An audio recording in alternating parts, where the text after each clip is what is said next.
Practically situation इतनी खराब है कि मैं कुछ भी बोलूंगा वो गलत ही नहीं लगेगा, मतलब जस्टिफाई नहीं कर सकता मैं। ये बात सही है। जो आपने कहा वो example as a spokesperson मैं खुद नहीं दे सकता। आप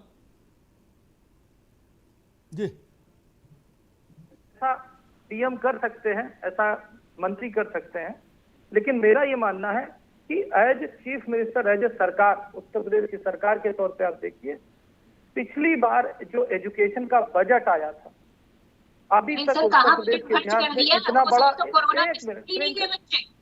एक मिनट रुको भाई। हाँ बजट जी देते हैं भैया, हवा बातें करते रहते हैं। जी, कौशल जी बताइए। अमिताभ जी, ये जो भी प्रवक्ता है, क्योंकि एजुकेशन ऐसा मामला है और हम सरकार में हैं, उसमें हम हमेशा बैकफुट पे रहेंगे। अगर कांग्रेस की प्रवक्ता से ये अनुरोध है कि या तो वो बोल लें या मैं बोल। एक मिनट प्रियंका जी रुकिए, एक मिनट रुकिए। जी बोलिए भैया। जी चल और व्यवहारिक चीजें बताइए। रुकिए प्रियंका जी, रुको प्रियंका गुप्ता, अभी रुको भाई, अभी प्रियंका गुप्ता को रुकिए। कौशल जी कंप्लीट करिए भैया। मैं सिर्फ ये कह रहा हूं अमिताभ जी कि मैं ये बिल्कुल दावा नहीं करता कि हमारी सरकार आई और एजुकेशन व्यवस्था एकदम लल्लन टॉप हो गई, वो नहीं होने वाली, उसको होने में समय लगेगा। पर एक ईमानदार कोशिश की बात कर रहा हूं, जिसका एग्जाम्पल होता है बजट एलोकेशन। 13.3% का बजट एलोकेशन पिछले बजट में किया गया एजुकेशन का। प्रवक्ता जी कांग्रेस से पूछिए कि राजस्थान में कितना है, वेस्ट बंगाल में कितना है, केरल में कितना, सबसे ज्यादा। और उत्तर प्रदेश के इतिहास में इतना बड़ा एजुकेशन बजट नहीं एलोकेट किया गया। और इसी बात को अगर हम आगे ले जाते हैं, हेल्थ के ऊपर बजट पूरे हिंदुस्तान का जो एवरेज है लेस देन 5.5% है, उत्तर प्रदेश ने 6.3% का बजट दिया था। इससे ये पता चलता है कि हमारी सरकार एक सेंसिटिव सरकार है और वो हेल्थ और एजुकेशन, जिसको कहते हैं रोटी कपड़ा मकान, और उसके साथ शिक्षा और स्वास्थ्य, इन दोनों के लेवल पे एक सेंसिटिव तौर पे संवेदना के हिसाब से सोचती है। कांग्रेस की तरह 70 साल राज करने के बाद आई हुई सरकारों के ऊपर सवाल नहीं उठाती कि किस तरह की एजुकेशन पॉलिसी दी है। आप ये लोग वही सरकार है जिन्होंने बीपीएल रेखा को बीपीएल लाइन से अपग्रेड करने के लिए। आप नंबर 1 है। अरे भैया केरल से सीख लीजिए ना शिक्षा में, अगर नंबर 1 है तो आप किस बात पर आप लोग यहाँ बैठ के बजट की बातें कर रहे हैं? 2 साल तक तो बजट ही नहीं खर्च हुआ आपका, कहाँ खर्च कर दिया आपने बजट? प्रियंका जी रोकेंगे, अभी रोकेंगे। कौशल जी आपको भी रोकेंगे। रोहित अग्रवाल से एक प्रश्न लूंगा। रोहित जी, इसी कौशल जी आएंगे, आप अभी रुकना होगा, अभी समय कम। रोहित जी, मसला पार्टी पॉलिटिक्स का नहीं, मसला ये कि अगर हम अपने उत्तर प्रदेश के 4 करोड़ बच्चों को और कम से कम 15 करोड़ गरीब परिवारों पर लोगों को, जिनको हम सरकारी अन्न दे रहे हैं जीवन यापन के लिए, वो तो गरीब है ही ना, इसमें तो कोई पूछने की बात ही नहीं। और वो हम सबकी जिम्मेदारी है, ऐसा नहीं कि भाजपा की जिम्मेदारी है। उनको अच्छा स्वास्थ्य मिले, इलाज मिले, और वो 4 करोड़ बच्चों को अच्छी शिक्षा मिले, इसके लिए पर्याप्त अध्यापक, पर्याप्त फंड ही होना जरूरी, पर्याप्त नहीं है। फंड डाला, बाल्टी पानी डाला, नीचे है छेद, लोगों ने अपना अपना डब्बा भर लिया। बाल्टी भरने वाला कह रहा मैंने 3 बार बाल्टी भरी दिन में, नीचे पहुंचा नहीं कुछ। क्या होना, कैसे होगा फिर? रोहित अग्रवाल। देखिए अमिताभ जी, बिल्कुल आपकी बात से मैं 100% सहमत हूं। इसके लिए एक मजबूत इच्छा शक्ति चाहिए। जो पुराने डिप्टी सीएम दिनेश शर्मा जी निपटे, मुझे लगता है उसका एक कारण बड़ा ये भी रहा कि जो शिक्षा माफिया की मैं बात कर रहा था, उसके सामने ये नतमस्तक थे। कोरोना काल के अंदर पेरेंट्स रो रहे थे, खाने को नहीं था उनके घर में, और शिक्षा माफिया ने 1 करोड़ रुपए का कोविड रिलीफ फंड में एक चेक दिया और इनके ऊपर बिल्कुल क्लियर इनको कस दिया कि भाई साहब वो फीस माफी वाला कोई आदेश मत जारी करवा देना कि 50% फीस माफी या 75% फीस माफी हो जाए पेरेंट्स की।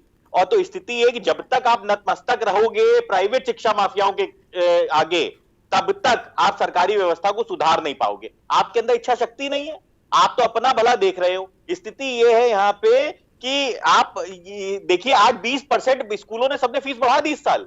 पिछले इन्होंने 2 साल तक समय कम नहीं की, और इस साल सर ये बहुत अहम मुद्दा है, बहुत अहम मुद्दा है। मुझे लगता है इस पे भी आपको चर्चा करनी चाहिए। 20% प्राइवेट स्कूलों ने फीस बढ़ा दी है। पेरेंट्स का दर्द है, लोग महंगाई से मतलब उखड़े जा रहे हैं, और भारतीय जनता पार्टी सो रही है चद्दर ओढ़ के। प्राइवेट स्कूल में जो बच्चे जा रहे हैं वो भी मजबूर हो जाएंगे घर बैठने के लिए। अभी भी सब चीजें वापस ठीक नहीं हुई, इसलिए फीस वृद्धि नहीं होनी चाहिए थी। मैं प्रियंका राणा के पास आऊंगा, उससे पहले एक बात कहूं, मैं तो बड़ी ठेठ बात कहता हूं जिसमें किंतु परंतु की गुंजाइश ही ना रहे, किसी के लिए गली में भागने का रास्ता ही नहीं छोड़ता मैं अपनी बुद्धि पर। एक बाजार में, मेरी बात से सब जो सहमत ना हो तुरंत हाथ उठा दे, एक बाजार में HDFC बैंक और इलाहाबाद बैंक या पंजाब नेशनल बैंक या स्टेट बैंक, दो शाखाएं हैं एक ही बिल्डिंग में, ठीक प्रियंका राणा? इसी से सब समझ में आ जाएगा चरित्र। पंजाब नेशनल बैंक में आप जब जाएंगे, कहेंगे जी पासबुक अपडेट कराने, वो कहेंगे सर्वर डाउन है, छोड़ जाओ कल ले जाना। बोले जी फलाना काम कराना है, बोले नहीं अपने परबाबा का DNA का सर्टिफिकेट लेके आओ फिर आना। क्या? तब तक बाबू अपने बैठा है, बात कर रहा है, चकल्लस हो रही है क्या? उसी बिल्डिंग में बगल के क्षेत्र में प्राइवेट बैंक है, उसके यहां गए, उन्हें लाइए प्लीज सर, सब खटाखट करके कागज पत्तर पासबुक अपडेट सब जो काम था हो गया। अब आज के टेक्नोलॉजी के युग में मूर्ख बनाना सरल नहीं ना। अगर आप किसी को, प्रियंका राणा, उस लोकेलिटी में प्राइवेट स्कूल फल फूल रहा है और सरकारी स्कूल दम तोड़ रहा है। प्राइवेट पैथोलॉजी करोड़ों कमा रही है, सरकारी पैथोलॉजी में चूहे घूम रहे हैं। कैसे मान ले किसी ईमानदारी से काम हो रहा है फिर, प्रियंका राणा?